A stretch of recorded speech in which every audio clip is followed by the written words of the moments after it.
Olá pessoal, eu espero que todos estejam bem. Hoje eu estou gravando mais um vídeo aqui sobre uma análise de um conto chamado Três Porquinhos, bastante clássico e acredito eu que conhecido aí por praticamente todo mundo, tá? Então eu vou contar aqui de uma forma breve sobre esse conto e depois no final a gente vai fazer uma análise partindo de um dos textos, de algumas ideias do Freud que ele escreveu em 1911, tá bom?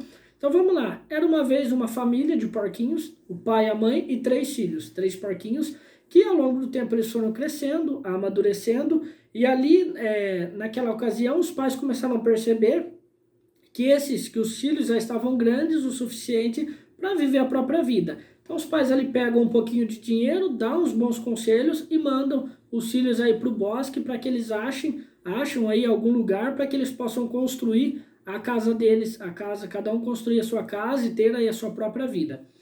Primeiro o porquinho vai, encontra ali, compra, arruma algumas palhas e faz a sua casa de palha. Ainda que os outros irmãos advirtam ele no sentido de que, olha, é uma casa muito frágil, mas para ele estava tudo bom, construiu a casa do jeitinho que ele queria ali, imaginava, beleza. O porquinho número 2 gostava de trabalhar um pouco mais do que o primeiro, porém nem tanto assim, vai lá e constrói uma casa prática, rápido, de madeira. E o terceiro porquinho vai lá, demora um pouco mais, mas constrói a casa dele de tijolo, há um investimento aí maior. Ao longo do tempo eles começaram a ouvir que ali no bosque tinha um lobo que vira e mexe fazia uma visita ali para as pessoas buscando uma carne gostosa, uma carninha fresca ali para se alimentar. Ele chega na casa do primeiro porquinho, na casa de palha, e chama: porquinho, sai aqui abre a porta para eu entrar. O porquinho fala: não, não vai entrar não. Ele fala: então eu vou soprar até a sua casa eu derrubar. O porquinho desafia, o lobo vai e sopra, a palha vai tudo embora e ele corre atrás, o porquinho corre para casa do segundo, do irmão número 2 aí. Quando chega lá ele chama: abrem a porta, porquinhos, abrem a porta. Não, a gente não vai abrir. Então eu vou soprar e essa casa eu vou derrubar. Ele vai só para casa, as madeiras todas quebram e todos eles correm na casa do terceiro porquinho. Quando chega lá ele começa pedir para eles abrirem a porta, não vão, ele fala: eu vou soprar e essa casa também vou derrubar. E eles falam: então sopra, e ele sopra e nada acontece. A casa é feita de tijolo, tem uma resistência, o lobo senta e começa a matutar qual que é o melhor plano. E aí ele pensa: eu vou entrar pela chaminé. Então sobe no telhado, os porquinhos já entendem o que ele vai fazer, chega lá debaixo da chaminé, coloca um caldeirão com água fervendo, o lobo entra e cai dentro do caldeirão ali, é cozido, né, cozinhado ali, e aí eles vão e comem o lobo, tá? E aí, de acordo com a história, eles decidem todos morarem na mesma casa e viveram felizes para sempre. E o que eu quero falar com isso? No ano de 1911, o Freud escreveu um texto muito bacana, muito importante, que eu vou ler o nome deles aqui, que é um pouco extenso, tá? O texto chama Formulações sobre dois princípios do funcionamento mental. Nesse texto ele vai falar de duas formas de funcionamento da nossa própria mente que todo indivíduo a ele passa. São eles: princípio do prazer e princípio da realidade. O princípio do prazer é um princípio um pouco narcisista ao extremo, né? Então só pensa nele, pensa nas coisas rápidas, na satisfação constante do desejo. Não há limitações, não há pensamento de consequência, não há questão de causa e efeito, não. É tudo no imediato, eu quero fazer tudo muito rápido para satisfazer aí a minha vontade, o meu desejo, o meu prazer. E o porquinho número 1 e número 2, eles retratam muito isso. Ou seja, eles vão lá e constroem toda a casa sem pensar nas consequências. Aí do porquinho número 1, os irmãos falaram: olha, a casa está um pouco fraca. E ele, não ligando muito para isso, vai lá e constrói mesmo assim. Tá? E aí depois vem o lobo e tem toda a consequência. Porquinho número 2 também. Algo começa a mudar aí quando o porquinho número 3 começa a pensar: eu vou investir mais tempo, vou investir mais dinheiro, vou demorar um pouco mais, porém a minha casa vai estar forte. Pode chover, pode ventar, pode acontecer alguma catástrofe ou algum predador chegar para tentar entrar na minha casa, ele não vai conseguir, porque eu pensei muito antes de conseguir, de construir essa casa, né, da minha maneira.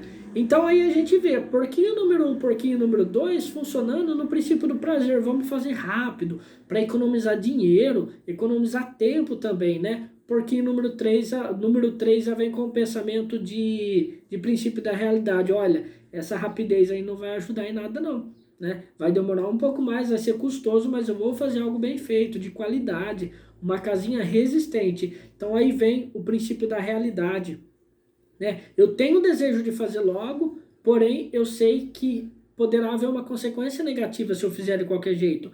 Então vamos ver qual que é o limite de tolerância de uma casa, que uma casa precisa ter para suportar as adversidades do tempo, dos predadores.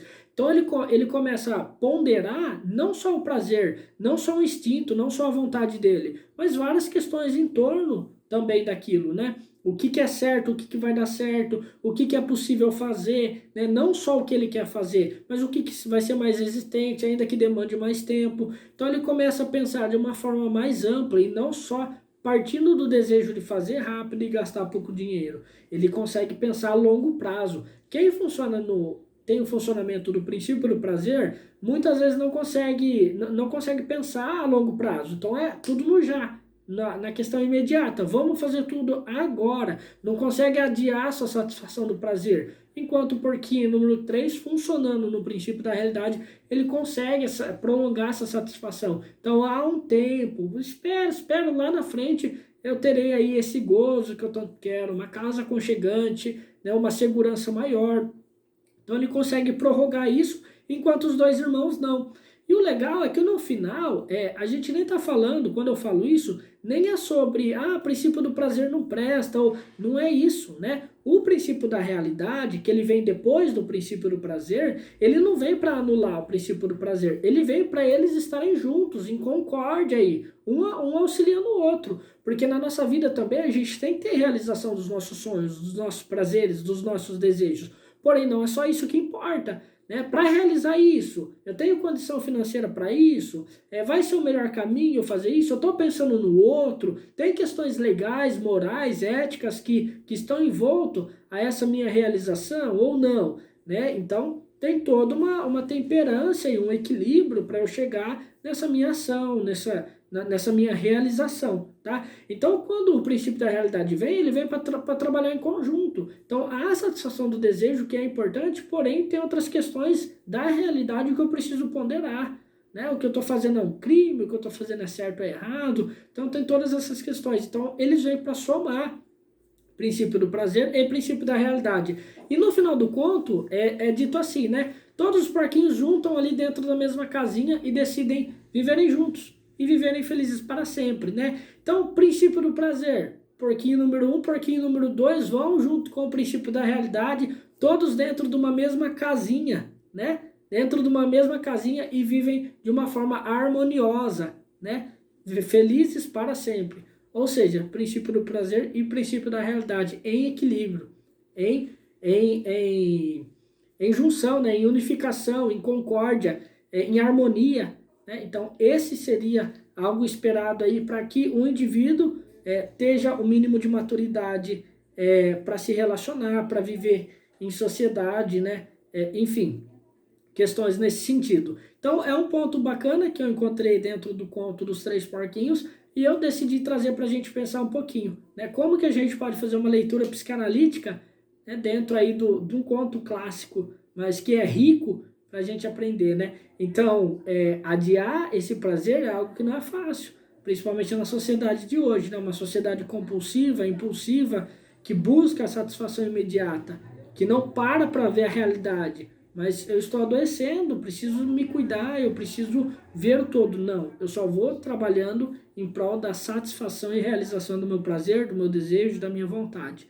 Tá? Isso, a longo prazo, vai se tornando bastante patológico. Em algum sentido, algo vai dar errado, tá bom? Então é o vídeo de hoje, baseado em um conto. Espero que vocês tenham entendido, tenham gostado. Então curtam, compartilhem, ativem o sininho, se inscrevam no canal, para que a gente possa fortalecer esse vínculo de comunicação nosso, tá bom? Pessoal, um abraço, até a próxima. Tchau, tchau.